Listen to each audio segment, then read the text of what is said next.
Boa noite, irmãos e irmãs, na graça e na paz do nosso Senhor e Salvador Jesus Cristo. Uma alegria estar aqui nessa 35ª Conferência Missionária. De fato, tem história essa conferência e essa igreja no universo missionário da Igreja Cristã Mundial. Eu quero louvar a Deus pelo conselho missionário dessa igreja, pelo conselho que continua sustentando a visão e por você que continua orando, contribuindo e oferecendo a sua própria vida, o seu coração para a obra missionária. Eu quero convidar você a abrir sua Bíblia comigo, por gentileza, no segundo livro dos Reis. Nós leremos no 7º capítulo, a partir do 3º verso e até o verso 15.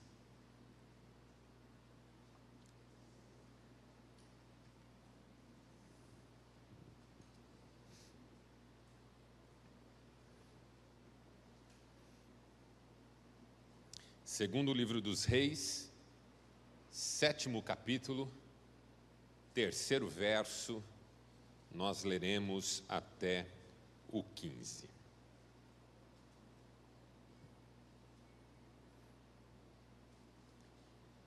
Diz assim a palavra de Deus: Havia 4 leprosos junto à porta da cidade.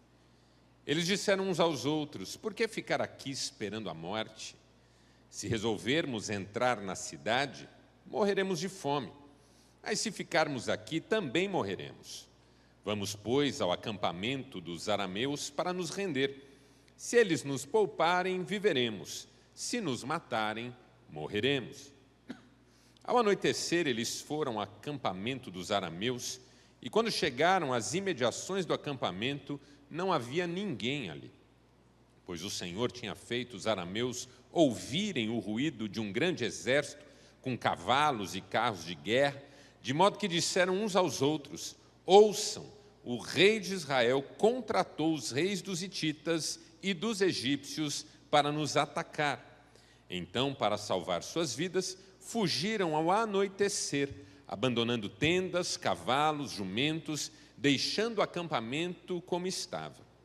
Tendo chegado às imediações do acampamento, os leprosos entraram numa das tendas, comeram e beberam, pegaram prata, ouro e roupas e saíram para esconder tudo. Depois voltaram e entraram noutra tenda, pegaram o que quiseram e esconderam isso também. Então disseram uns aos outros: Não estamos agindo certo. Este é um dia de boas notícias e não podemos ficar calados.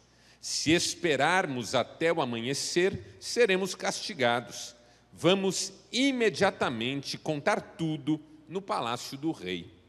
Então foram e chamaram os sentinelas da porta da cidade e lhes contaram: Entramos no acampamento arameu e não vimos nem ouvimos ninguém. Havia apenas cavalos e jumentos amarrados e tendas abandonadas. As sentinelas da porta proclamaram a notícia e ela foi anunciada dentro do palácio. O rei se levantou de noite e disse aos seus conselheiros: Eu lhes explicarei o que os arameus planejaram. Como sabem que estamos passando fome, deixaram o acampamento e se esconderam no campo, pensando: com certeza eles sairão e então os pegaremos vivos e entraremos na cidade. Um de seus conselheiros respondeu: Manda que alguns homens apanhem 5 dos cavalos que restam na cidade. O destino desses homens será o mesmo de todos os israelitas que ficarem, sim, como toda essa multidão condenada. Por isso vamos enviá-los para descobrir o que aconteceu. Assim que prepararam 2 carros de guerra com seus cavalos, o rei os enviou atrás do exército arameu, ordenando aos condutores: Vão e descubram o que aconteceu. Eles seguiram as pegadas do exército até o Jordão e encontraram todo o caminho cheio de roupas e armas que os arameus haviam deixado para trás enquanto fugiam. Os mensageiros voltaram e relataram tudo ao rei. Até aqui, louvado seja Deus por essa palavra. E você diz?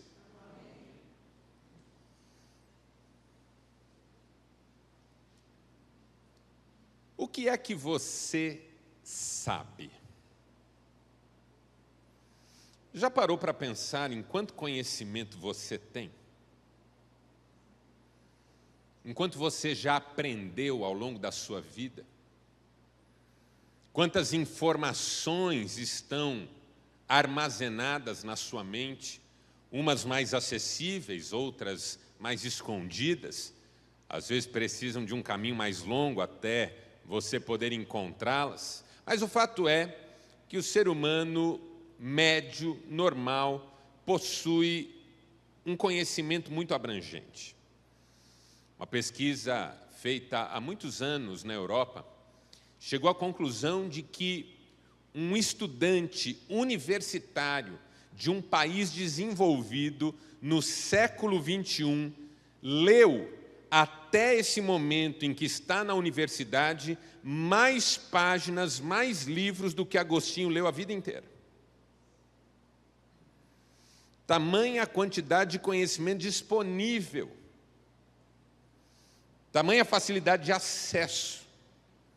E todos nós temos muito conhecimento. Agora, há um conhecimento importante e há um conhecimento que não tem muita importância nesse conjunto dos nossos saberes. Há aquilo que você sabe, mas pelo menos na sua vida isso não tem muita importância. Por exemplo, pastor Jarbas sabe de cor os nomes dos atacantes do melhor ataque do Santos de todos os tempos.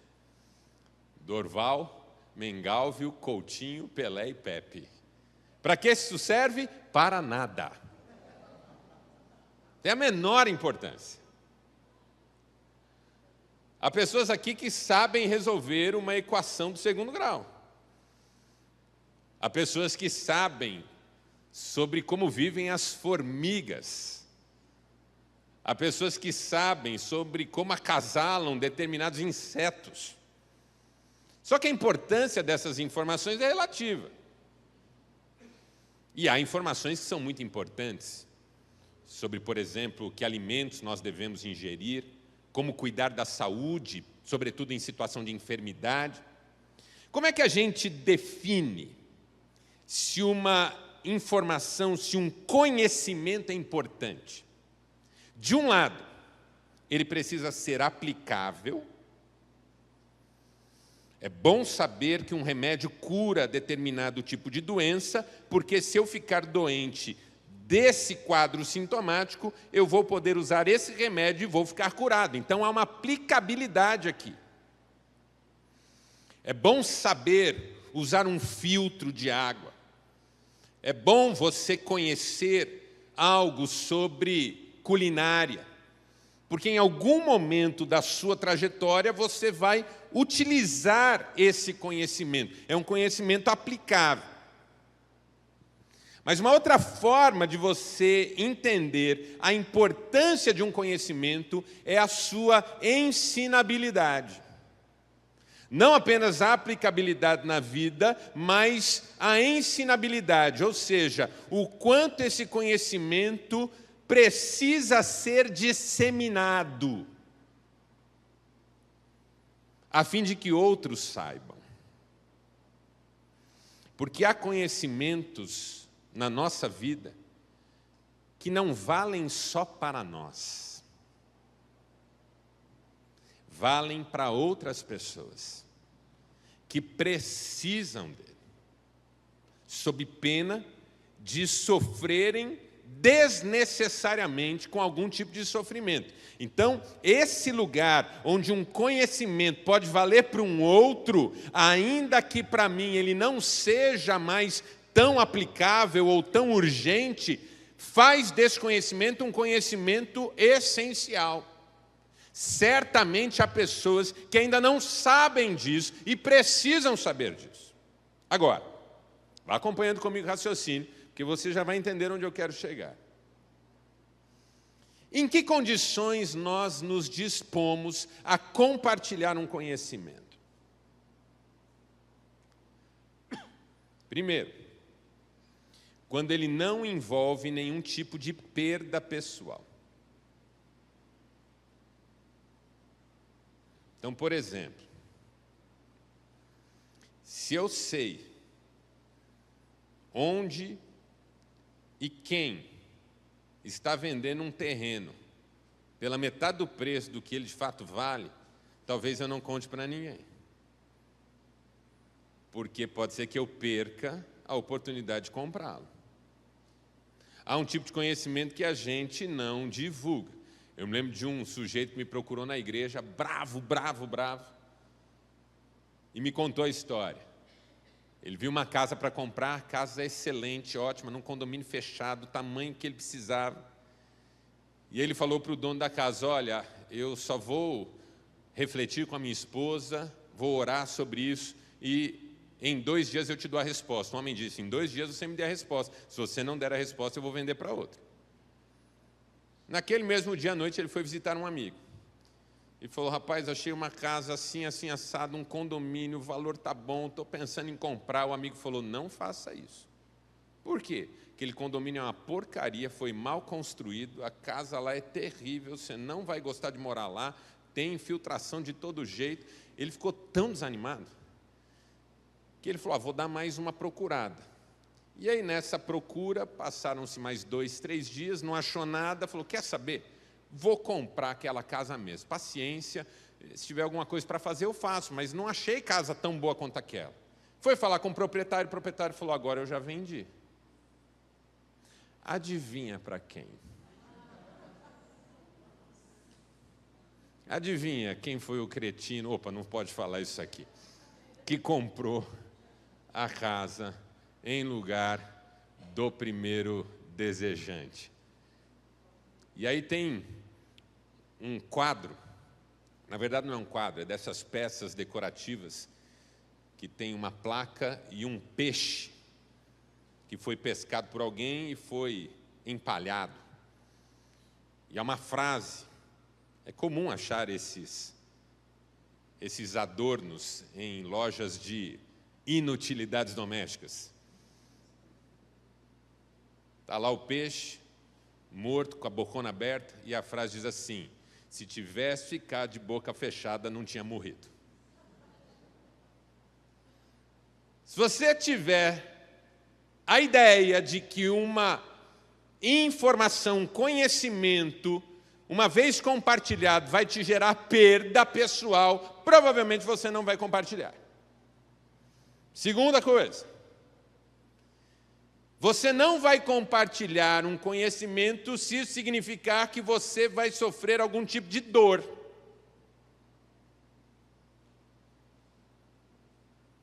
Como, por exemplo, dizer para o pai e para a mãe que está doendo em algum lugar. E aí o pai e a mãe vão querer levar no médico, o médico vai mexer, vai doer mais ainda, vai obrigar um tratamento que você não quer fazer, você não fala. Se você acredita que um conhecimento, uma vez compartilhado, vai te trazer dor, você não abre a boca.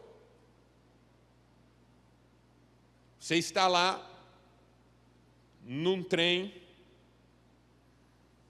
em São Paulo, como uma vez eu estava, com o meu uniformezinho do Banco do Brasil, lindo, lindo, que era uma calça azul, de um azul que não existe mais, é tão feio que ele foi proibido. Não estou vendo nenhum azul parecido aqui. Não, pior. E uma camiseta azul clarinha, com o símbolo do banco, e uns botões aqui nos ombros. Coisa linda. E o gerente disse para mim: vá até a agência central para levar esses documentos. Eu tinha 15 anos. Peguei um trem com aquele uniforme. Determinada altura da viagem, eu sozinho no vagão, era no meio da tarde, sozinho no vagão. De repente o vagão parou, entraram no vagão, quem mora em São Paulo certamente lembra, os skinheads, que era um grupo de jovens violentos, preconceituosos, racistas e muito violentos. E eu com aquele uniforme. E os caras entraram quebrando tudo, quebrando janela, quebrando cadeira, arrebentando com tudo. E eu fiquei ali em oração. Eu nem estava muito firme com Deus naquele tempo, mas eu me peguei ao Senhor naquele dia e clamei ali naquele vagão: Senhor, não deixe que eles me vejam. E eles quebrando tudo e eu quieto ali, tipo camuflado. Eu acho que o Senhor me tornou invisível naquele momento. Eu sei que o trem parou na outra estação, eu saí correndo que nem um raio, só ouvi alguém gritar atrás de mim, ô moleque, mas nem olhei para trás. Quando eu vi, eu estava na rua já, tive que pagar outra passagem, outro trem. O medo que eu fiquei pensando, já pensou um sujeito aqui, com a camisa do Corinthians e entra a torcida do Palmeiras? Você diria que é corintiano no meio da torcida do Palmeiras? Ou vice-versa? Porque essa informação pode lhe trazer muita dor. E terceiro, você também não compartilha uma informação se isso te envergonhar de algum modo ou sugerir que vai te envergonhar.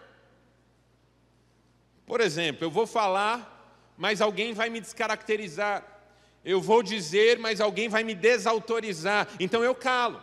Eu estou numa reunião, eu tenho uma ideia boa, mas eu não falo porque eu tenho medo que alguém diga que a minha ideia é ridícula. Então você está entendendo em que situações eu não compartilho algo, ainda que eu considere importante? Se eu achar que vou sofrer perda, se eu achar que vou sofrer dor, ou se eu achar que vou sofrer vergonha. Por que eu estou falando sobre isso? Porque os leprosos do nosso texto, em algum momento, estavam com essas três questões postas na mesa. Para você entender o contexto, Israel, naquele tempo do profeta Eliseu, vivia em conflito com os sírios, que são chamados no texto de arameus. E o rei sírio, de quando em quando, armava uma campanha contra Israel. Eliseu serviu de instrumento de Deus para livrar Israel dos sírios algumas vezes. Só que houve uma vez em que os sírios fizeram um cerco em Israel. E ficaram dias a fio com esse cerco montado. Por que os exércitos na antiguidade faziam cercos? Porque as cidades eram muradas, era difícil entrar, mas toda a produção da cidade acontecia do lado de fora dela. Então, se você fizesse um cerco na cidade, não demoraria muito, começaria a faltar comida, começariam a faltar recursos. E as pessoas finalmente pensariam em se render para poderem sair e voltar a comer. Os sírios fizeram um cerco tão poderoso que não demorou muito, começou a faltar tudo em Israel. A ponto de, diz o texto bíblico no capítulo 6 do segundo livro dos Reis, que uma cabeça de jumento era vendida a 80 peças de prata. E pasmem, um punhado de esterco de pombo era vendido por 5 peças de prata. Eu não sei porque que alguém comprava isso, mas pagava caro. O rei um dia estava andando, e essa é a história mais estranha desse período, o rei um dia estava andando nas muralhas para conferir se as muralhas estavam intactas ainda, ou se havia sírios conseguindo entrar por alguma falha, alguma brecha da muralha. E quando ele estava passando por um determinado ponto, uma mulher gritou para ele, rei, me ajude, por favor. Ele disse, como é que eu vou te ajudar? Nós estamos todos na mesma situação. Ele disse, não, me ajude a resolver um problema com a minha amiga. O rei falou, que problema? Ela disse assim, ontem eu e minha amiga conversamos e decidimos comer o meu filho ontem para hoje comermos o filho dela. Nós comemos o meu filho ontem e hoje ela não quer dar o filho dela para a gente comer. Aí o rei rasgou as vestes. Estava com panos de saco por baixo. E fez uma fala triste. Ele disse, que Deus me puna se amanhã eu não tiver matado Eliseu. Porque ele, por alguma razão, considerou que Eliseu era culpado dessa confusão.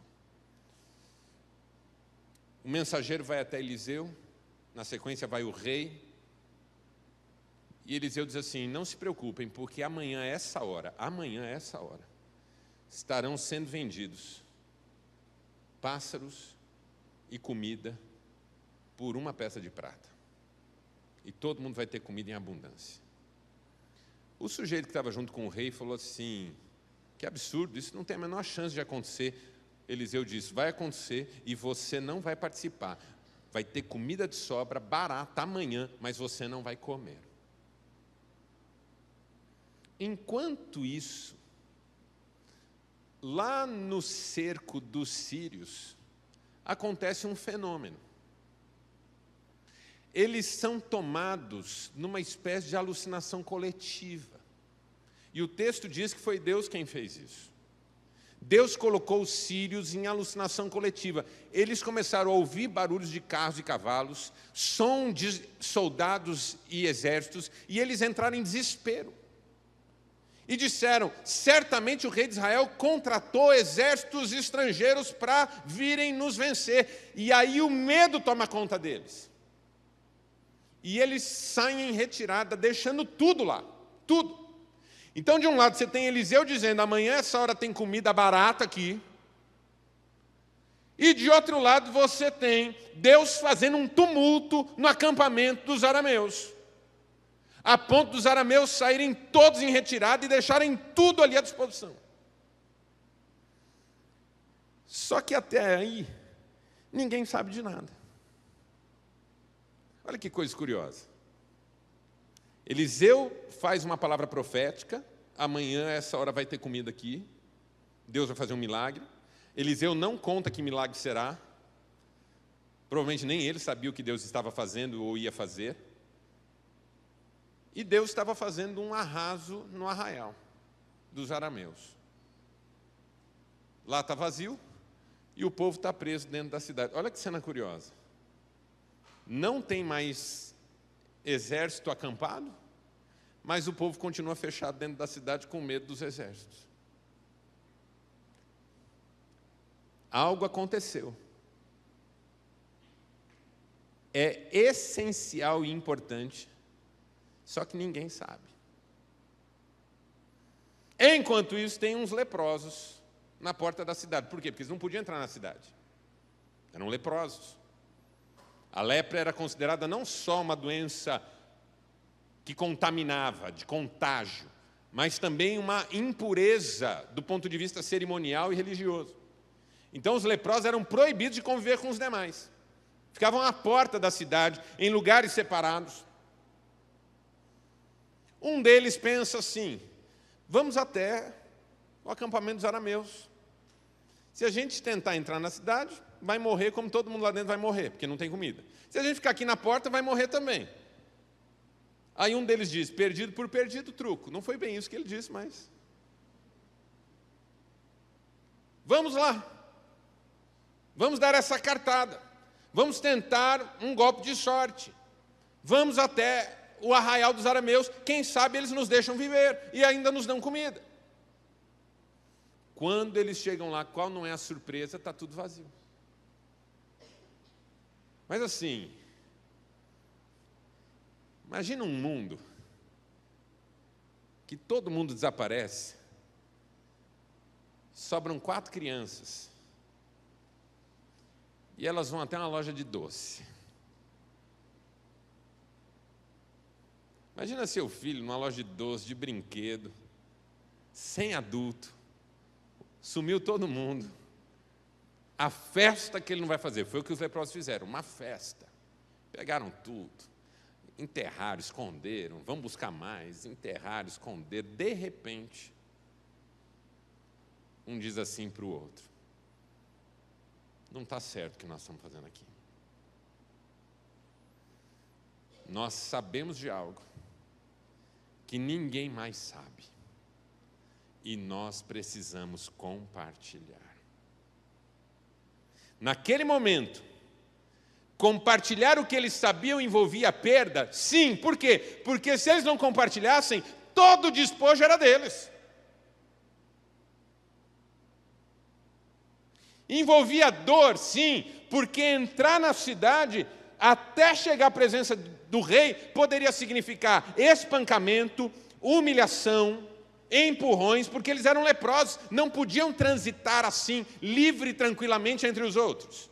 E ainda, se fossem considerados mentirosos, poderiam morrer. E envolvia vergonha, sim, por quê? Porque quem acreditaria numa história maluca dessa? Tanto que o próprio rei de Israel não acreditou. Como assim o acampamento está vazio? Deve ser uma armadilha. Então eles tinham tudo.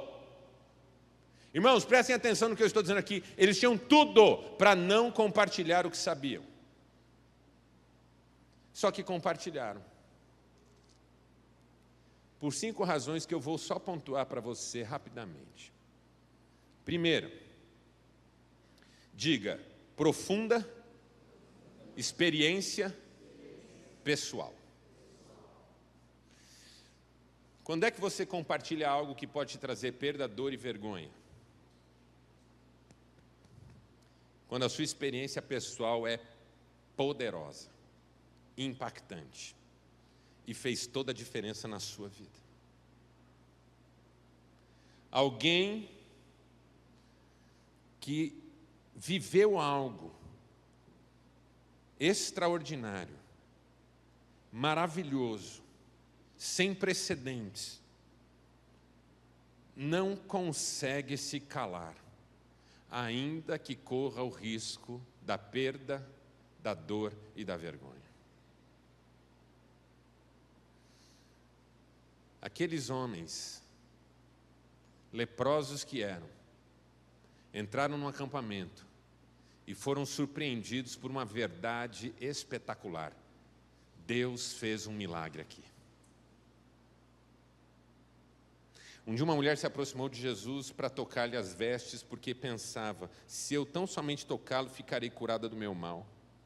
Ela toca e sai de fininho, é curada. Jesus para tudo. Quem me tocou? Pedro diz, a multidão te comprime, todos te tocam. Jesus diz, não, alguém me tocou de modo especial, porque de mim saiu poder. O que é que Jesus queria? Que a mulher se apresentasse e testemunhasse.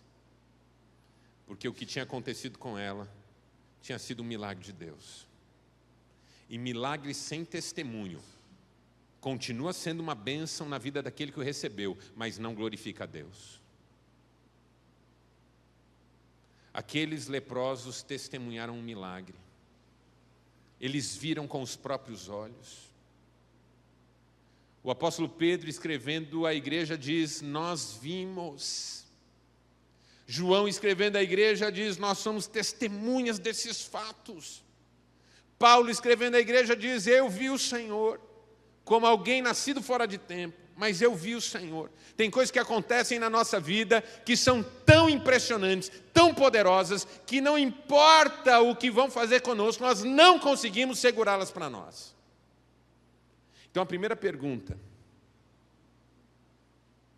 que eu e você nos fazemos, quando o assunto é compartilhar o que sabemos, é se isso é algo que nós realmente vivemos.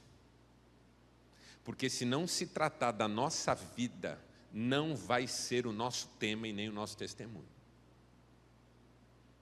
A sensação que eu tenho é que muitos de nós não se importa com o avanço do Evangelho, porque talvez, e só talvez, nunca experimentou o poder desse Evangelho.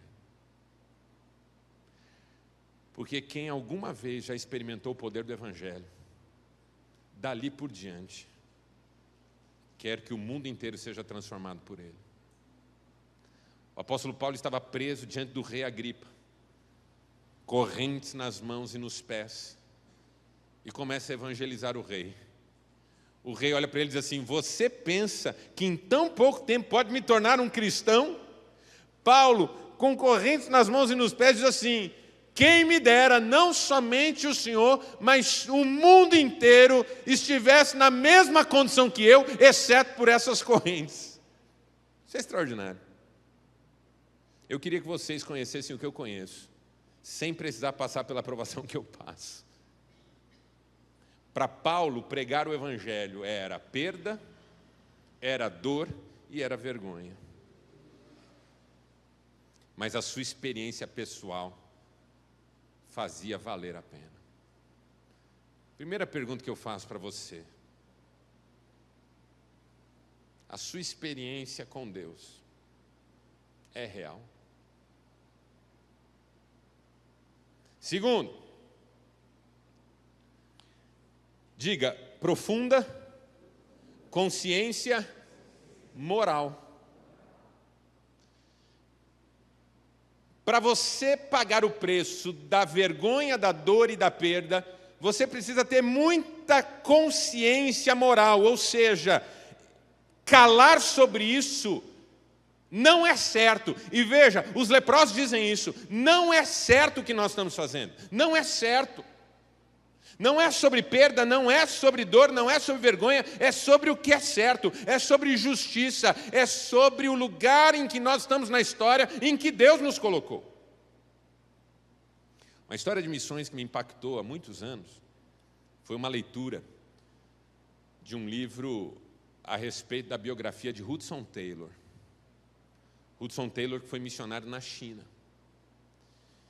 e fez um ministério exuberante lá. Um dia ele pregou uma mensagem para os cristãos convertidos chineses que o estavam ouvindo. E na mensagem ele mencionou os grandes pregadores e pastores dos séculos 16, 17, 18 na Inglaterra.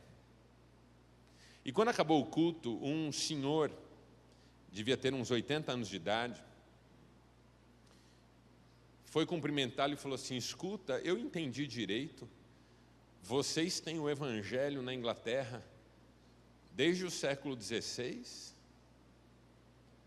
Aí o Hudson Taylor disse, até antes. Aí aquele senhor velhinho, mais de 80 anos, chinês, humilde, olhou para Hudson Taylor e falou assim, e só agora vocês vieram nos dizer? Meu pai morreu sem saber isso. Meu avô morreu sem ouvir essas palavras. Meu bisavô morreu sem ter ideia dessas verdades. Quase que eu morro sem saber isso. Por que só agora vocês vieram nos dizer algo que vocês sabem há 4 séculos? Estocou meu coração, porque eu fico me perguntando se é justo a gente saber o que outros não sabem. Se beneficiar disso.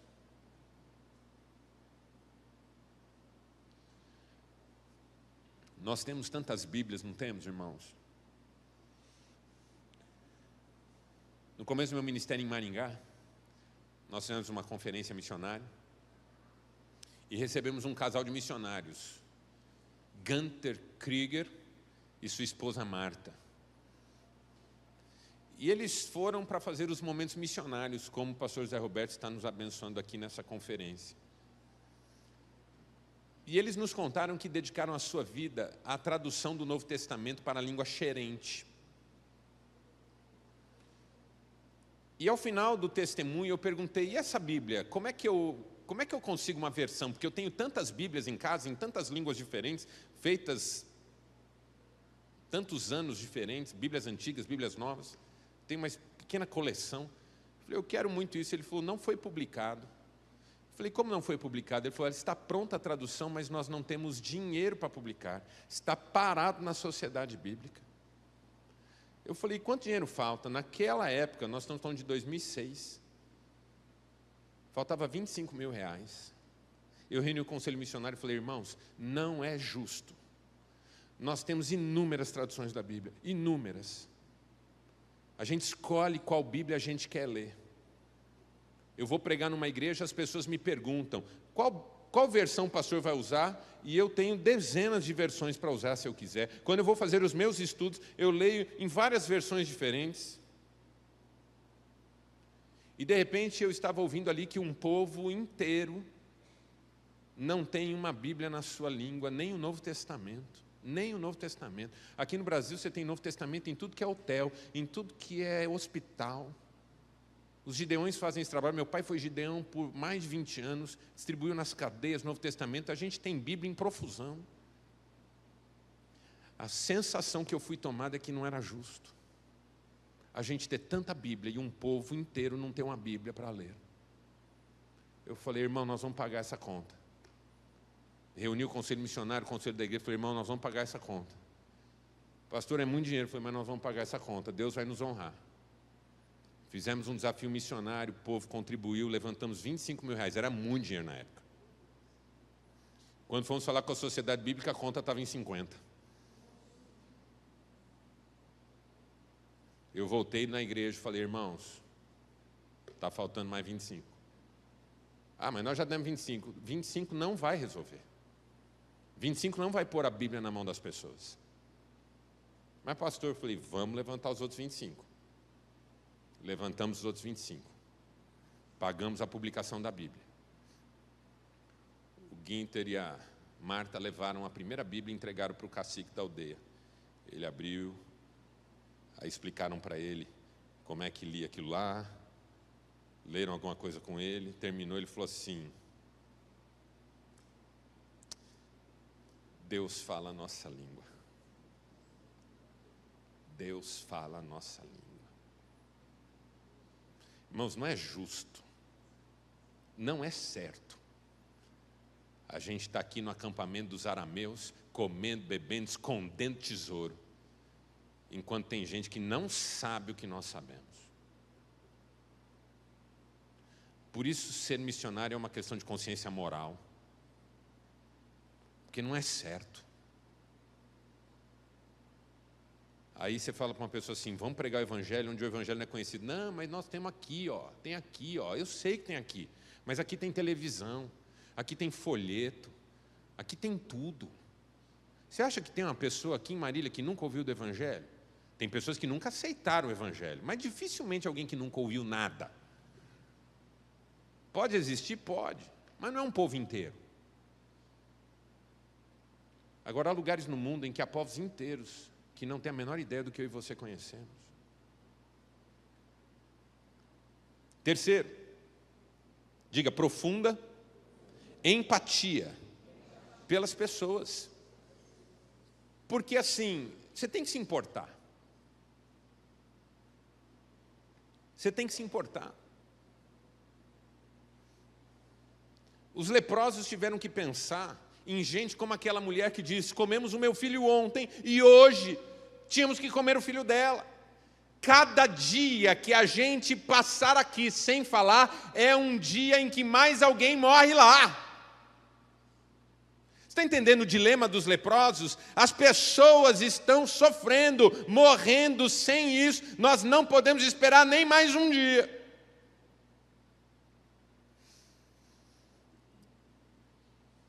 Eu acho que foi em 2011, 2012. Eu fui convidado para algo que eu nunca imaginei, pastor Jarbas. Porque eu nunca fui missionário de campo, ao contrário do pastor Jarbas, do pastor Zé Roberto. Eu sempre fui pastor de igrejas missionárias, como essa, como a de Maringá. Mas eu fui convidado para pregar num evento de missões na Turquia, que reuniria missionários latinos que atuam no mundo muçulmano. E eu perguntei para o sujeito que me convidou, que era um sujeito porto-riquenho, falei, escuta, você já ouviu a expressão azeitona na salada de fruta? Era eu. Uma azeitona na salada de fruta. Não faz sentido. Por que alguém poria uma azeitona numa salada de fruta? Por que você está me convidando para falar num congresso de missões com esse nível de missionários? Missionários latinos que atuam entre muçulmanos, no mundo islâmico. Ele falou, Marcelo, posso ser sincero? Eu falei, pode. Ele falou, nós missionários também precisamos de pastores, de pastoreio. Nós não queremos chamar missionários para falar com missionários, nós somos de pastores que falem com missionários, porque nós também temos as nossas questões pessoais. Eu falei, então eu vou, e fui. Primeiro que já me orientaram assim, ó, não fala nada, não diz nada, não leva a Bíblia impressa, porque a coisa lá é feia. Quando você chegar, a organização que você está atendendo é essa, ela serve nessa área do terceiro setor, não fale em evangelho, não fale em cristianismo, não fale em Bíblia, não fale em nada. Você pode ser, assim que chega lá, mandado embora, porque a Turquia é legal em Istambul, para turista, mas não para evento cristão para além do território de Istambul. Eu falei, beleza. E fui como se não pensasse em nada. Cheguei lá, senti medo pela primeira vez. Eu falei, meu Deus, se alguém me parar com esse meu inglês horroroso, eu vou falar e vou me defender como estou sozinho, não conheço ninguém. Eu sei que cheguei, Deus me abençoou, entrei no país, consegui ir até onde eu tinha que ir. Cheguei lá no congresso, todas as orientações, não deixem anotações na mesa, não façam nada. Comecei a conhecer missionários que vinham de países fechados. Por que o congresso foi na Turquia? Porque você, missionário no mundo islâmico, você entra na Turquia e volta para o seu país. Se você for para um país do Ocidente, para voltar, você tem que passar por todo o processo burocrático de novo. O que você foi fazer no Ocidente? O que você foi conversar? O que você quis lá? Então é mais trabalhoso, então por isso foi lá. Mas não foi em Istambul, foi fora. Foi indo para o interior da Turquia. Então não deixem nada na mesa, não falem nada. Nós cantávamos muito baixinho quando cantávamos, orávamos baixinho. E eu preguei. Vários dias eu fiquei lá pregando para aqueles missionários. Conheci um que estava num país e a morte dele era paga o prêmio em dinheiro para quem matasse aquele missionário. Conheci um outro que já tinham tentado matar. Conheci um outro que também estava com a cabeça a prêmio no lugar onde ele trabalhava. Conheci pelo menos uns 10 missionários que estavam naquele momento correndo risco de vida. Então o tempo todo nós vigiávamos quem que estava ali beirando o congresso, porque havia ali conosco várias pessoas com ameaça de morte. Naquela época eu tinha um primo que morava lá jogando bola. Falei, cara, eu estou aqui, quero te ver. Ele foi até o hotel. Eu falei, como é que você está? Ele falou, então, rapaz, estou tão triste. Por quê? Porque a nossa igreja tem células. Na Turquia funciona assim, se você é estrangeiro, você pode se reunir para a sua fé, mas você não pode convidar ninguém. Sobretudo um turco. Só que nós temos uma pessoa que se converteu e que está frequentando a nossa célula. E um dia no trabalho ela disse para 2 amigos, estou frequentando uma célula de cristãos, está transformando a minha vida, vocês não querem ir? Os caras falaram, queremos. Foram em 2, no meio da célula, puxaram facas e mataram todo mundo. Do líder às crianças, todo mundo. Então meu primo estava arrasado. Falei, irmão, você não quer dar esse testemunho aqui? Ele deu o testemunho lá. Eu chocado, e os missionários dizendo, forte, mas não é nada além do que a gente vive todo dia. Para encurtar uma longa história, no dia de ir embora eu fiquei num hotel lá em Istambul. Falei, vou conhecer aqui a cidade. Fui andar de noite, comprar delícias turcas, que eu fiquei encantado com aquilo. Quando eu voltei para o hotel, rua fechada. Hotel que eu estava desse tamaninho, ameaça de bomba. Falei, Senhor. Fiquei pensando, irmãos, nesses missionários que vivem isso todo dia. Eu fiquei 5 dias lá, não vi a hora de voltar para o Brasil. A hora que cheguei no Brasil, eu entendi porque que o Papa beijava o chão. Eu só não beijei porque não fiquei com vergonha.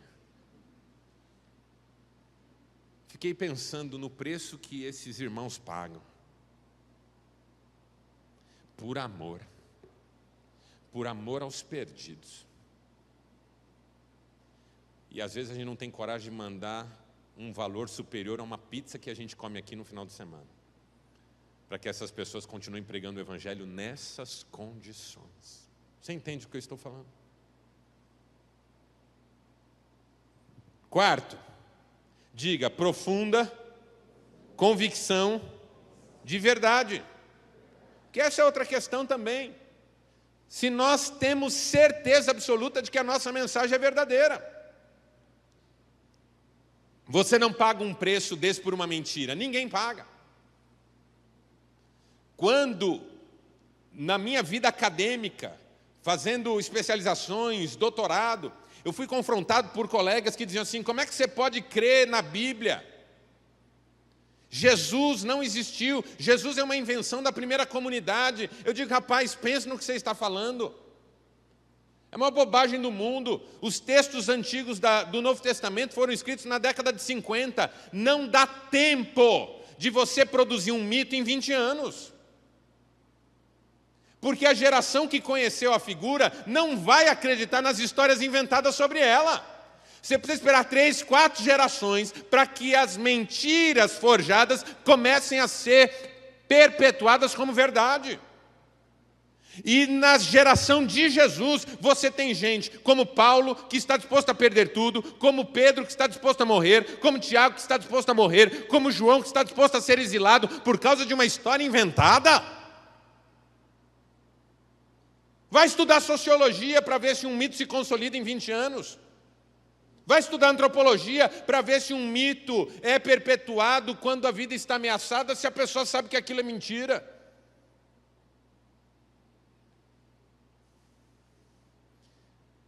É que nós cristãos precisamos decidir se nós cremos que tudo isso é verdade. Que Jesus veio ao mundo, viveu aqui,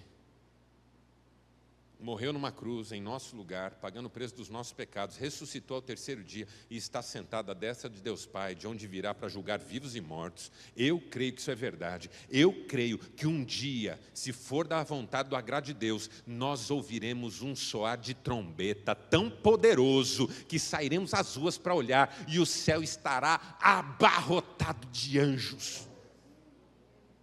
E nós que estivermos vivos subiremos para o encontro do Senhor nos ares. Eu creio nisso, eu espero esse dia.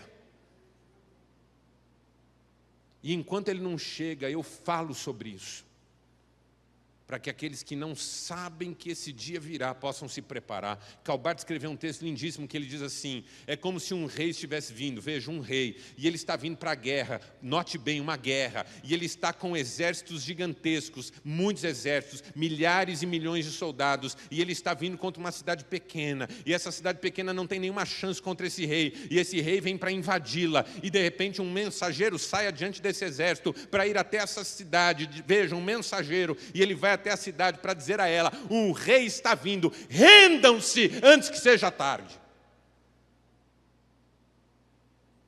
Que essa é a verdade da nossa mensagem: o rei está vindo, rendam-se antes que seja tarde. Busquem ao Senhor enquanto se pode achar, invoquem-no enquanto está perto. E para terminar, para nós orarmos, diga: uma profunda coragem para testemunhar.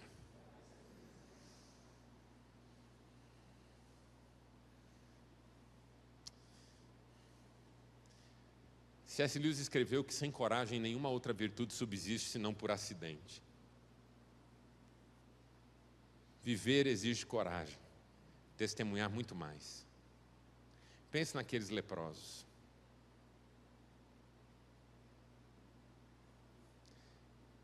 Eles tinham que considerar afrontas e eles tinham que considerar que alguém não creria. Como de fato o rei não creu. Sabe por que a gente precisa ter coragem? Porque o resultado não é garantido. Onde o resultado é garantido, a coragem é desnecessária. Por que você não tem medo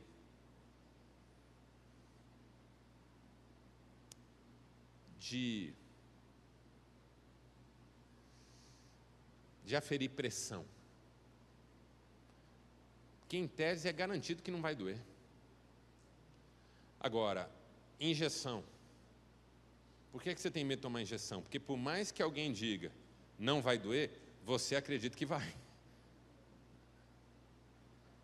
Então você não precisa de coragem para aferir pressão. Ah, estou aqui, cheio de coragem para pôr o medidor de pressão no meu braço. Você precisa de coragem para tomar injeção. Porque o risco da dor é real.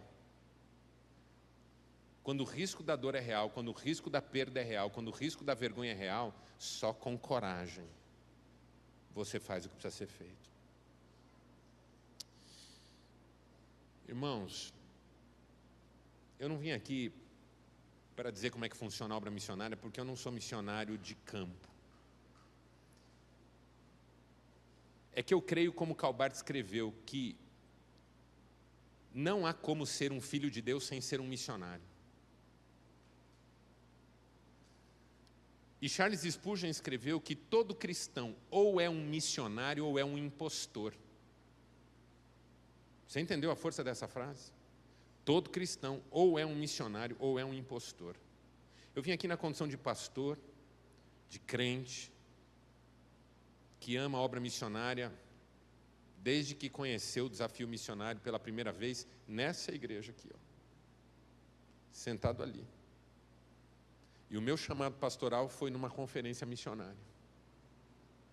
Eu estava sentado ali, ó. E o pastor fez um apelo.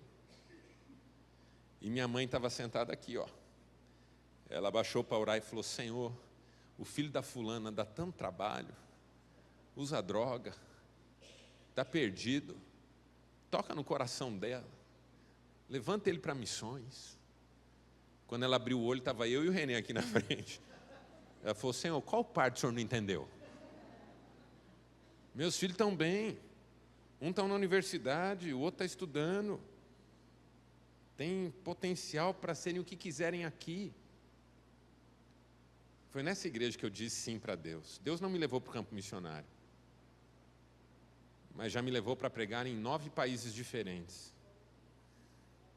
Já preguei para pessoas que eu não tenho nem ideia de quantas pessoas foram. O fato é que eu aprendi sobre a obra missionária aqui nessa igreja. E desde então tenho orado, ido e contribuído. Porque eu creio que isso é verdade. Eu tenho empatia pelas pessoas que ainda não conhecem. Eu tenho coragem para testemunhar. Eu tenho consciência moral. E eu tenho experiência de vida nisso. Eu creio que todos aqui temos. Quem diz amém para isso? Quero orar com você. Feche seus olhos.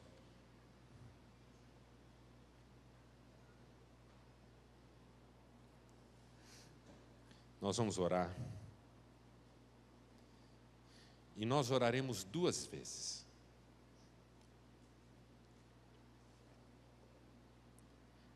Num primeiro momento, fique com os olhos fechados, não precisa olhar para mim. Num primeiro momento, nós oraremos sobre o que Deus quer de nós. Nesse desafio missionário, que consiste em fazer essa mensagem chegar, onde ainda não se sabe que a guerra já acabou, que o mal já foi vencido, que o preço já foi pago,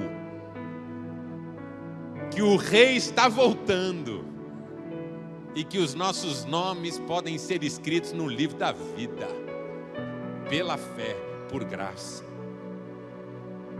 Qual é a nossa parte nisso, irmãos? Qual é a nossa parte nisso? Essa é a primeira oração que nós vamos fazer.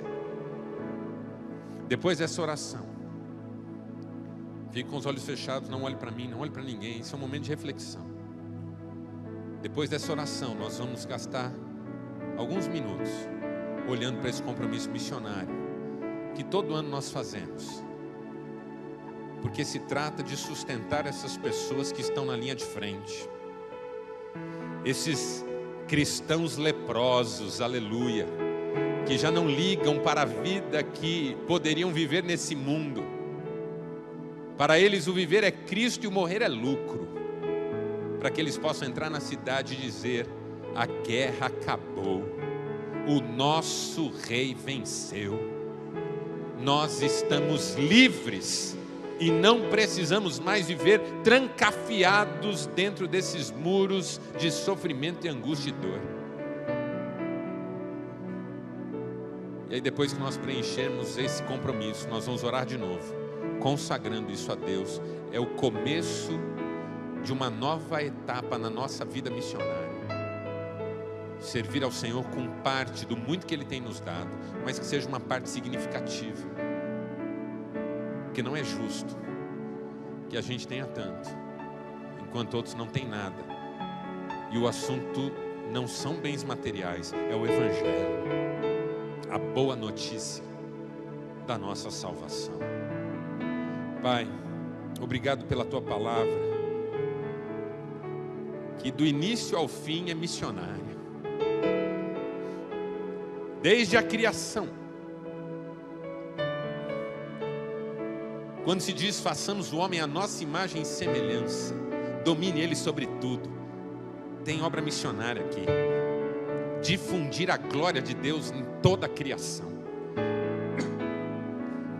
Depois do pecado, tem missões ali onde se diz que o descendente da mulher pisará a cabeça da serpente e esta lhe ferirá o calcanhar. O cordeiro que foi morto desde a fundação do mundo, anunciado nas primeiras páginas do Antigo Testamento. Tem missões no chamado de Abraão: em ti serão benditas todas as famílias da terra. Tem missões no Êxodo. Tem missões no reinado de Davi. Tem missões nos chamados dos profetas. Tem missões no Filho de Deus, que é o maior de todos os missionários. Deixou sua zona de conforto para estar aqui nesse chão e pagar o preço do nosso resgate. Obrigado por essa palavra, Pai. Obrigado pelos desafios que ela nos impõe. Obrigado por esse povo que está aqui, porque tem coração aberto para a obra missionária. Caso contrário, nem aqui estaria. Nós somos desses que sabem que o que sabem é importante, que aplicam e querem compartilhar, que estão dispostos a suportar perda, dor e vergonha para que essa mensagem chegue. E tudo isso por uma profunda experiência pessoal, por uma profunda consciência moral, por uma profunda empatia pelas pessoas, por uma profunda convicção de verdade e por uma profunda coragem para testemunhar. Somos nós, em nome de Jesus, não pelo nosso mérito, não na nossa força, mas no poder do Espírito Santo.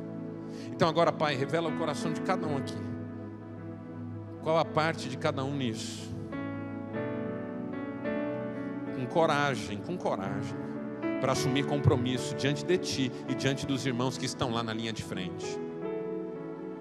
Põe um valor que Te agrade no nosso coração agora, Pai. É a nossa oração em nome de Jesus. Enquanto cantamos, faça o seu compromisso missionário. E na sequência nós vamos entregá-lo. E depois que nós o entregarmos, nós vamos orar de novo consagrando. Mas continue nesse espírito de oração. Não faça nada pro forma, não faça nada a toque de caixa. Deixe Deus falar ao seu coração que valor Ele quer que você coloque aí. Coisas lindas vão acontecer. Pastor Guto disse: a gente sai da zona de conforto e tem experiências financeiras, inclusive, porque fiel é Deus para multiplicar aquilo que nós temos colocado diante dele em fé, obediência e temor. Enquanto cantamos, preencha, e à medida que você for preenchendo, eu vou pedir para a Meire ficar paradinha aqui, também a Marilene paradinha aqui, porque à medida que você for preenchendo, você vai sair do seu lugar e vai vir aqui. Por quê? Porque é uma oferta, você vai trazer no altar e nós vamos consagrar a Deus os compromissos missionários. Enquanto cantamos, preencha, e quem já terminou, venha e deposite aqui para nós orarmos. A tua luz acendeu meu coração, eu pude ver em meio à escuridão tua presença, tua fidelidade, graça e amor me levantaram outra vez, me deram forças e prosseguirei. Irei contigo onde quer que fores, meu Senhor. Teu chamado cumprirei na alegria ao lado, e toda vez que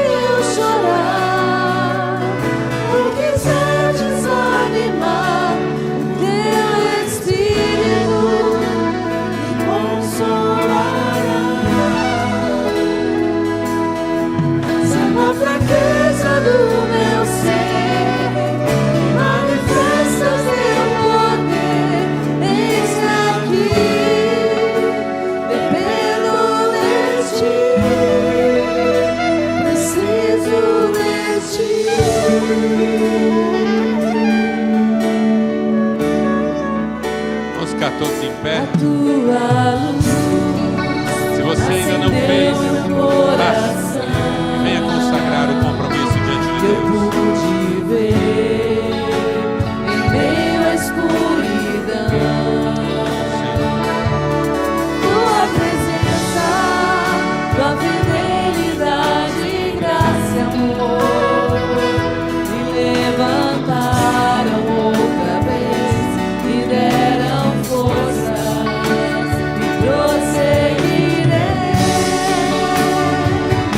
Irei contigo, onde quer que fores, meu Senhor. O teu chamado cumprirei na alegria ou na dor.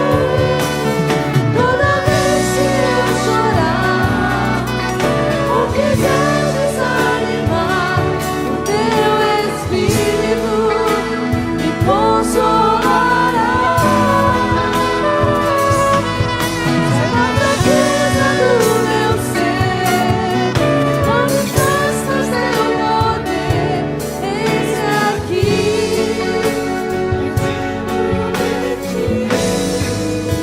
preciso de ti. Erga as suas mãos aqui para frente.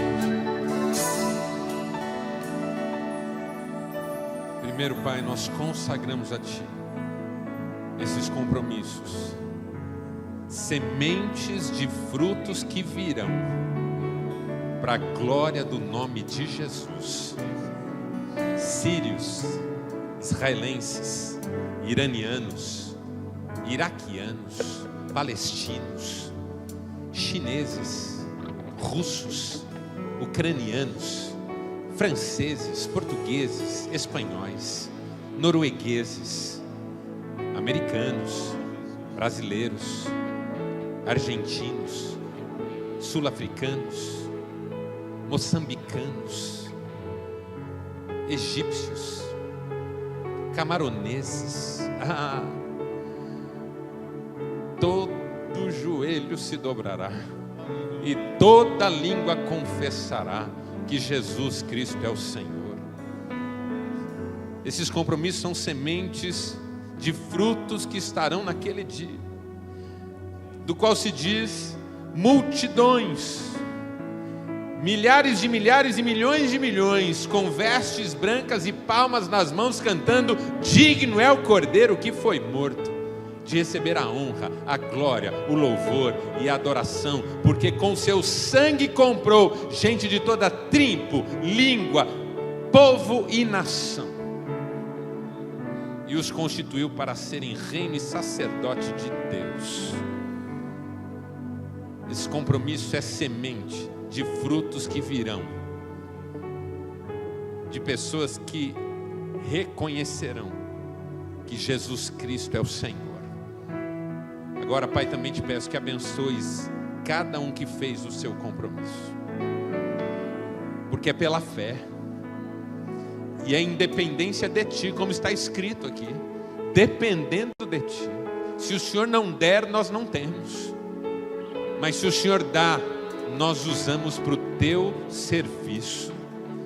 Abençoa cada pessoa que fez um compromisso de fé aqui, que não seja em vão, e que os celeiros dessas vidas se multipliquem e sejam abarrotados de bons frutos, para a honra e para a glória do nome de Jesus. Amém e amém. Vamos continuar cantando essa música linda. Erga as suas mãos, adore a Deus.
quer que for.